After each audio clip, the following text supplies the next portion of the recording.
پھر وجعلوا فی المساجد، نکاح کو مسجدوں کے اندر کیا کرو. ہم نے شادی حالوں میں نکاح کیا اور پھر نکاح کا طریقہ کیا ہو گیا؟ عجیب بھونڈا مزاج، عجیب بھونڈا طریقہ. جو پنجاب کا کلچر تھا، جو یورپیوں کا کلچر تھا، آج ہمارے علاقے میں بھی عام ہونے لگ گیا. شادی آ رہے، ہم نے ہال بک کرایا، اس میں لڑکی کو بھی سجا سجا کے لا رہے ہیں، لڑکے کو بھی سجا کے لا رہے ہیں، دونوں کو سامنے بٹھایا. ادھر لڑکے والے بھی بیٹھے ہیں، لڑکیاں والے بھی بیٹھے ہیں، مرد سارے نظارہ کر رہے ہیں اور وہ دلہن سامنے بیٹھی ہوئی ہے. چاہے ولیمے کے اندر لایا جائے، چاہے نکاح کے اندر لایا جائے، لانے والا باپ بھی دیوس ہے، لانے والا شور بھی دیوس ہے، لانے والا بھائی بھی دیوس ہے. اس لیے دیوس ہے، اس کو اپنی بہن کو سامنے بٹھاتے ہوئے شرم نہیں آ رہا کہ اجنبی لوگ اس کی بہن کو سجا ہوا دیکھ رہے ہیں اور دلہن بنا ہوا دیکھ رہے ہیں. اس کو شرم نہیں آ رہی کہ یہ اس کا باپ ہے، باپ بھی سامنے ہے اور لوگ اس کی بیٹی کو دیکھ رہے ہیں. کیا شور کو شرم نہیں آ رہی کہ لوگ اس کی بیوی کو دیکھ رہے ہیں؟ ہمارے آقا نے یہ طریقہ نہیں بتایا. فرمایا وجعلوا فی المساجد، مسجد کے اندر نکاح کیا کرو، مسجدوں کے اندر نکاح کیا کرو. وضربوہ بالکفوف، اور اس میں اس وقت آج کیا ہوا؟ قوالی کی گئی. میری باتوں سے ساتھی ناراض ہو جاتے ہیں. قوالی کرائی گئی شادی کے موقع پہ، دلیل دی گئی کب بجا تھا، اور ڈھول بجایا گیا، دلیل دی گئی کب بجا تھا. یہاں پر ساری رات، بلکہ 5-6 راتوں تک لڑکیاں ساری رات جاگ کر نہ محلے کو سونے دیتی ہیں، نہ گھر والے کو سونے دیتی ہیں، اور ڈبہ بجا بجا کے، ڈھول بجا بجا کے پورے گاؤں کو جگا کر رکھتی ہیں. دلیل یہ ہے کہ مدینے میں دب بجا تھا، بچیوں نے دب بجایا تھا. نبی علیہ السلام نے جہاں دب کی بات کی ہے وہاں پر ایک بات ذہن میں رہے، وضربوہ بالکفوف، دب بجایا کرو. دب ڈھول بھی نہیں ہے، دب ڈبہ بھی نہیں ہے، اور دب آپ کی قوالی میں بجنے والا باجا بھی نہیں ہے. آپ کی قوالی میں بجنے والا باجا بھی دب نہیں ہے، یہ بجنے والا ڈھول بھی یہ دب نہیں ہے، یہ بجنے والا ڈبہ بھی یہ دب نہیں ہے. دب کی حیت کو چھوڑ کی. اور پھر دب اس وقت تھا جس وقت اور تشہیر کا ذریعہ کوئی نہیں ہوتا تھا، تشہیر کا ذریعہ کوئی نہیں تھا. دب بجا تھا. بجانے والی کون تھی؟ غالب عورتیں نہیں تھی، غالب مرد نہیں تھے، غالب جوان نہیں تھے. بجانے والی چھوٹی بچیاں تھیں، بجانے والی چھوٹی نابالغ بچیاں تھیں جن کو گناہ نہیں ہوتا، جن کو کوئی ثواب نہیں ہے، وہ بجا رہی ہیں. پھر حضرت ابوبکر آتے ہیں، بچیاں بجا رہی ہیں. حضور آتی ہیں، بچیاں بجا رہی ہیں. پیچھے پیچھے وہ آتا ہے جو چلتا ہے تو شیطان بھاگتا ہے، جس کو عمر فاروق کہتے ہیں. عمر فاروق آگے، بچیوں نے دم نہیں چھوڑا اور بچیاں اٹھ کر بھاگ گئی. میرے آقا نے جملہ استعمال کیا، گویا پتہ چل گیا کہ حضور نے دب کے اندر ایک بات ارشاد فرما دی. حضور نے فرمایا عمر سچ بات ہے، تو جہاں بھی آتا ہے شیطان وہاں سے بھاگ جاتا ہے، شیطان وہاں سے بھاگ جاتا ہے. حضور کیا بتانا چاہتے ہیں؟ جہاں دب بھی ہوتا ہے شیطان ضرور ہوتا ہے، لیکن ایک اجازت دی تھی. اس اجازت کا قطعاً مطلب یہ نہیں ہے کہ دب بجانا سنت ہو گیا، ڈھول بجانا سنت ہو گیا. اگر تشہیر کا طریقہ کوئی اور ہو جائے، آپ اپنے کسی بندے کے ذریعے لوگوں کو بتا دیں تشہیر ہوگی، اخبار میں دے دیں تشہیر ہوگی، مسجد میں کر دیں تشہیر ہوگی، تو دب کی ضرورت ہی باقی نہیں رہی ہے. بہرحال یہ 3 چیزیں میرے آقا صلی اللہ علیہ وسلم نے شادی کے موقع پہ کر کے نکاح. اب نکاح کے اندر دوسری بات ذہن میں رہے. ایک حدیث سناتا ہوں، پھر اس پر ایک بات کہتا ہوں. ہمارے آقا صلی اللہ علیہ وسلم، پوری توجہ سے سنیے، ہمارے معاشرے کی سب سے بڑی خامی یہ ہے، سب سے بڑی خامی.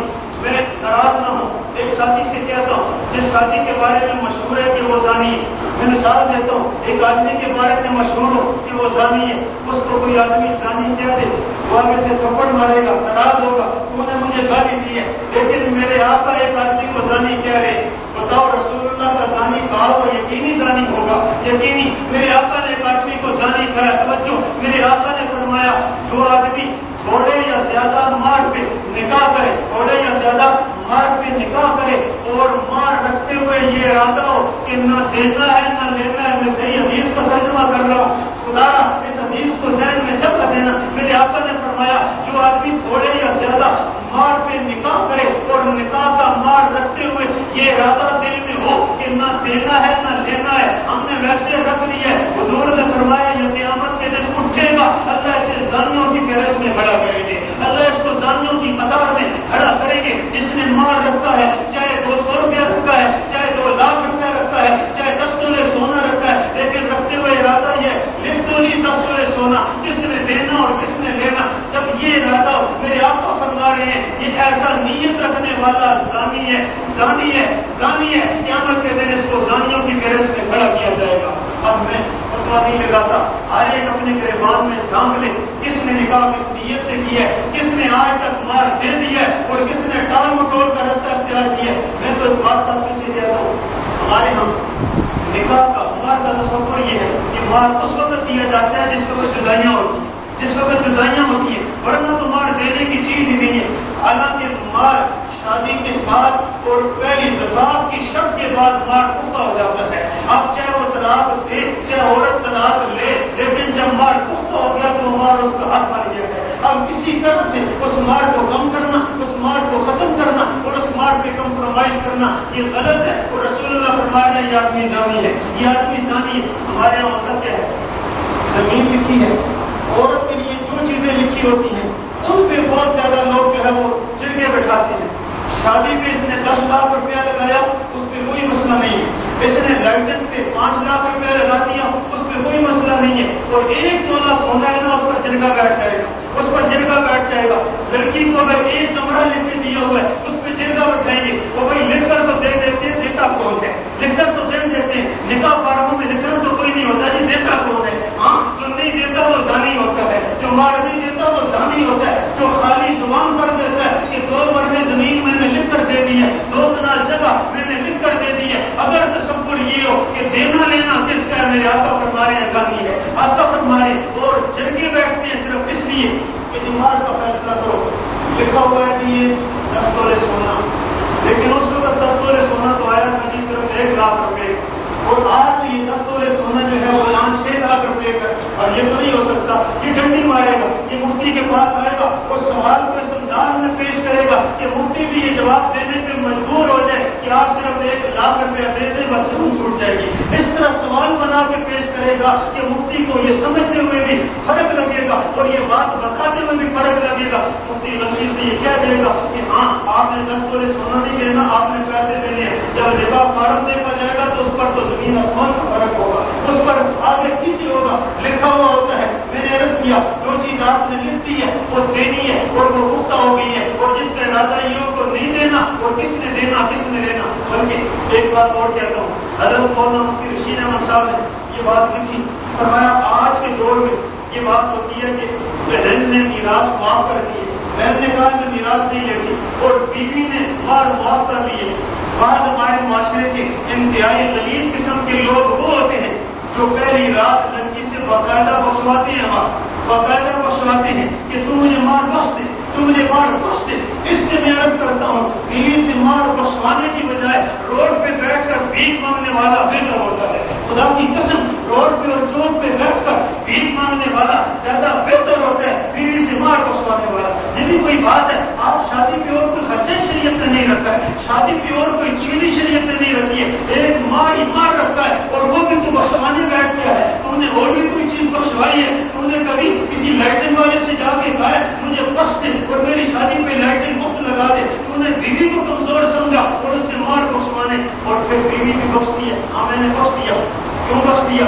اگر وہ کہتی ہے میں نے نہیں بخشنا، ساری زندگی سر جھکا کے رہنا پڑے گا، ساری زندگی اس گھر میں سر اٹھا کے نہیں رہ سکتی، اس نے جینا ہے، اس نے زندگی گزارنی ہے، اس نے کہہ دینا میں نے بخش دیا۔ مفتی رشید احمد کی قبر پہ اللہ کروڑوں رحمتیں کرے، حضرت تھانوی، حضرت مفتی رشید احمد، حضرت مولانا محمود حسن، حضرت مولانا عزیز الرحمان، یہ وہ مفتی ہیں جنہوں نے اس باتوں کی بڑی گرفت کی ہے۔ حضرت نے فرمایا جو بہن کہہ دے کہ میں میراث نہیں لیتی، کہنے سے معاف نہیں ہوگی، جو بیوی کہہ دے میں مار نہیں لیتی، یہ کہنے سے معاف نہیں ہوگا۔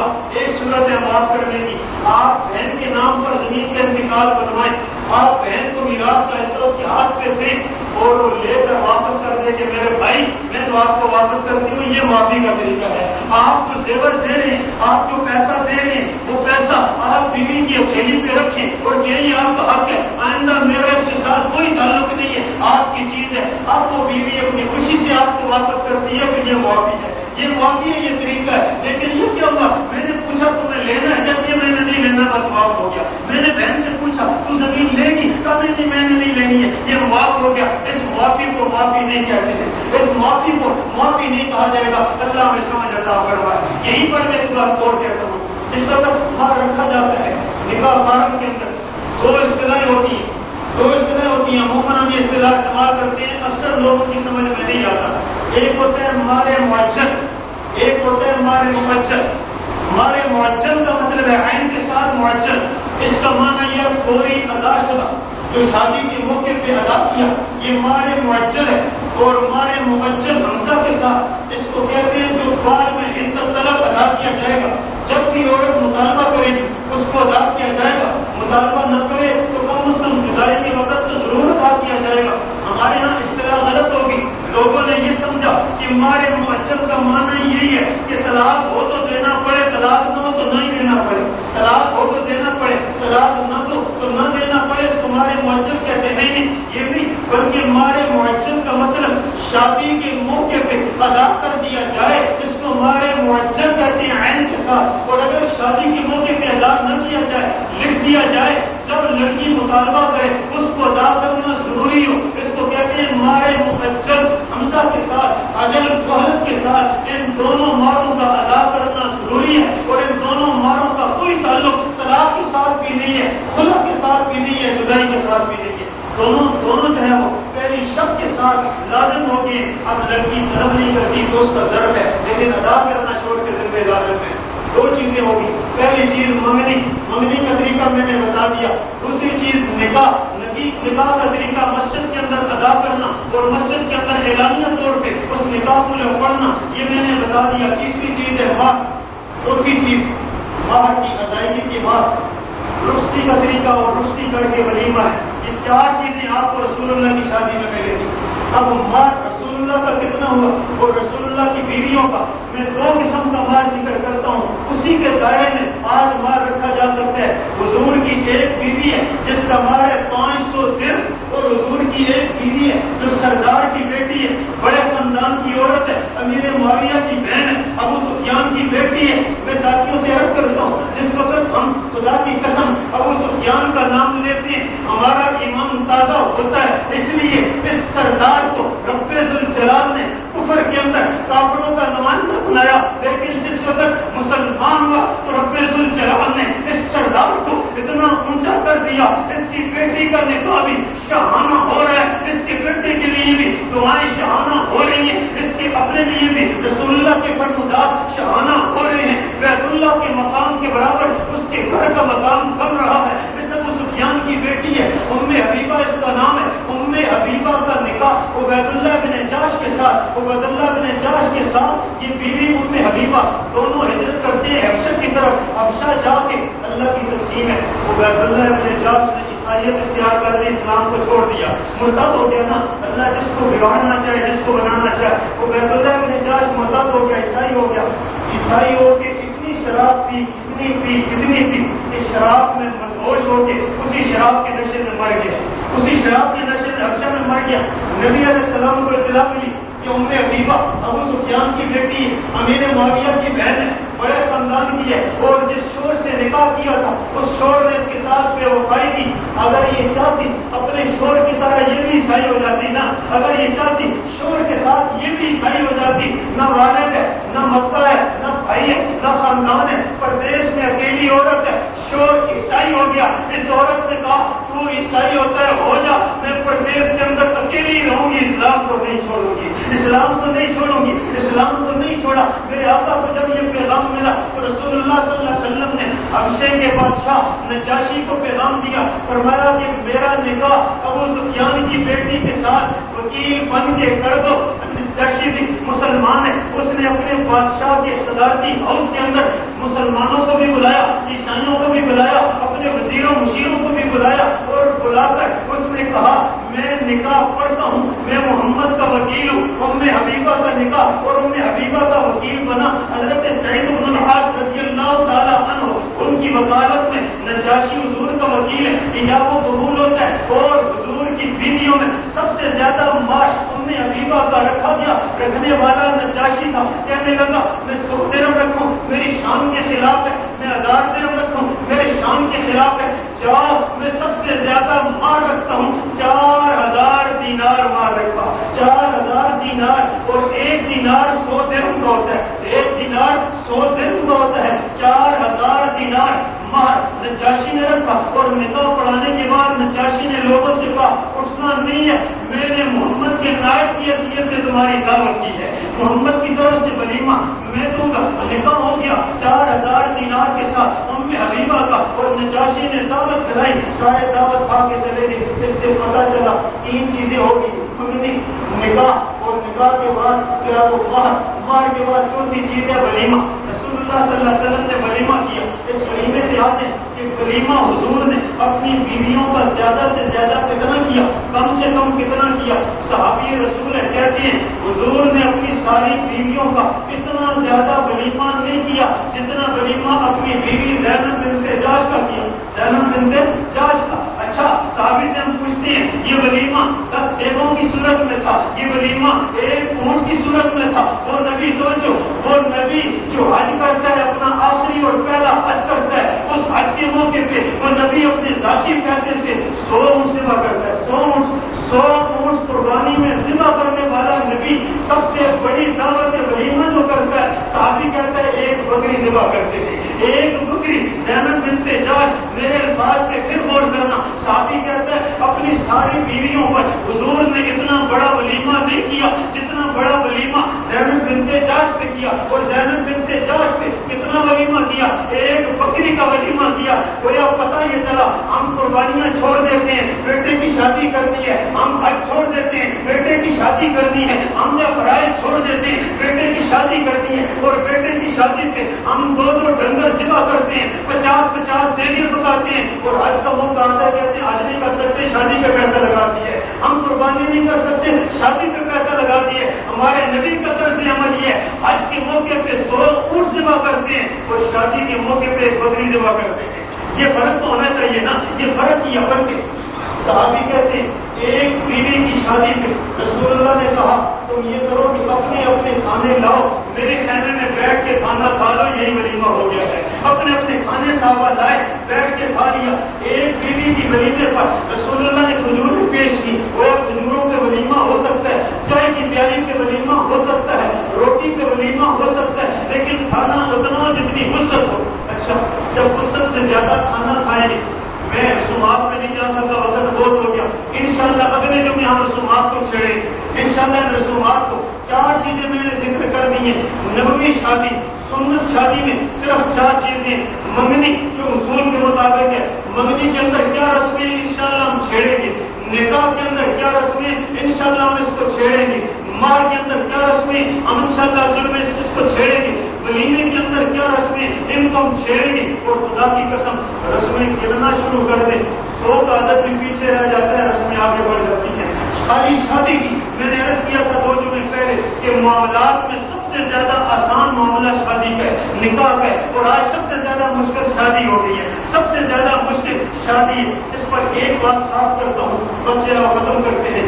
ان ساری چیزوں میں ایک چیز بہت زیادہ ہمارے یہاں رائج ہے، ایک جہیز اور دوسرا بارات۔ جہیز اور بارات، پہلے نمبر پر بارات کو بلا کر روٹی دی جاتی ہے، اس کے بعد ڈولی لائی جاتی ہے، اور اس بارات کو جو کھانا کھلاتی ہم اس کو ولیمہ سمجھتے ہیں۔ یاد رکھیں ولیمہ جو سنت ہے وہ شادی ہونے کے بعد، رخصتی ہونے کے بعد اور شب زفاف گزرنے کے بعد اگلے 3 دنوں میں جو کھانا کھلایا جائے اس کو ولیمہ کہتے ہیں۔ اگلے 3 دنوں میں جو کھانا کھلایا جائے اس کو ولیمہ کہتے ہیں۔ اگر شادی کے رخصتی سے پہلے اگر 10 دن بھی کھانا کھلایا جائے، نہ یہ ولیمہ ہوتا ہے نہ اس کا ثواب ہوتا ہے، نہ یہ ولیمہ ہے نہ اس کا ثواب ہے۔ ہندوؤں کا طریقہ ہے کہ اتنی برات بلاؤ، ان کو یہ کھانے کھلاؤ، نہیں کھلاؤ گے برادری کے اندر ناک پھٹ جائے گا، یہ خرچہ نہیں کرو گے، لوگ برا کہیں گے۔ ولیمہ وہ ہوتا ہے کہ جو شادی کرنے کے بعد، رخصتی کرنے کے بعد 3 دنوں کے اندر جو کھانا کھلایا جاتا ہے اور وسعت کے مطابق کھلایا جائے،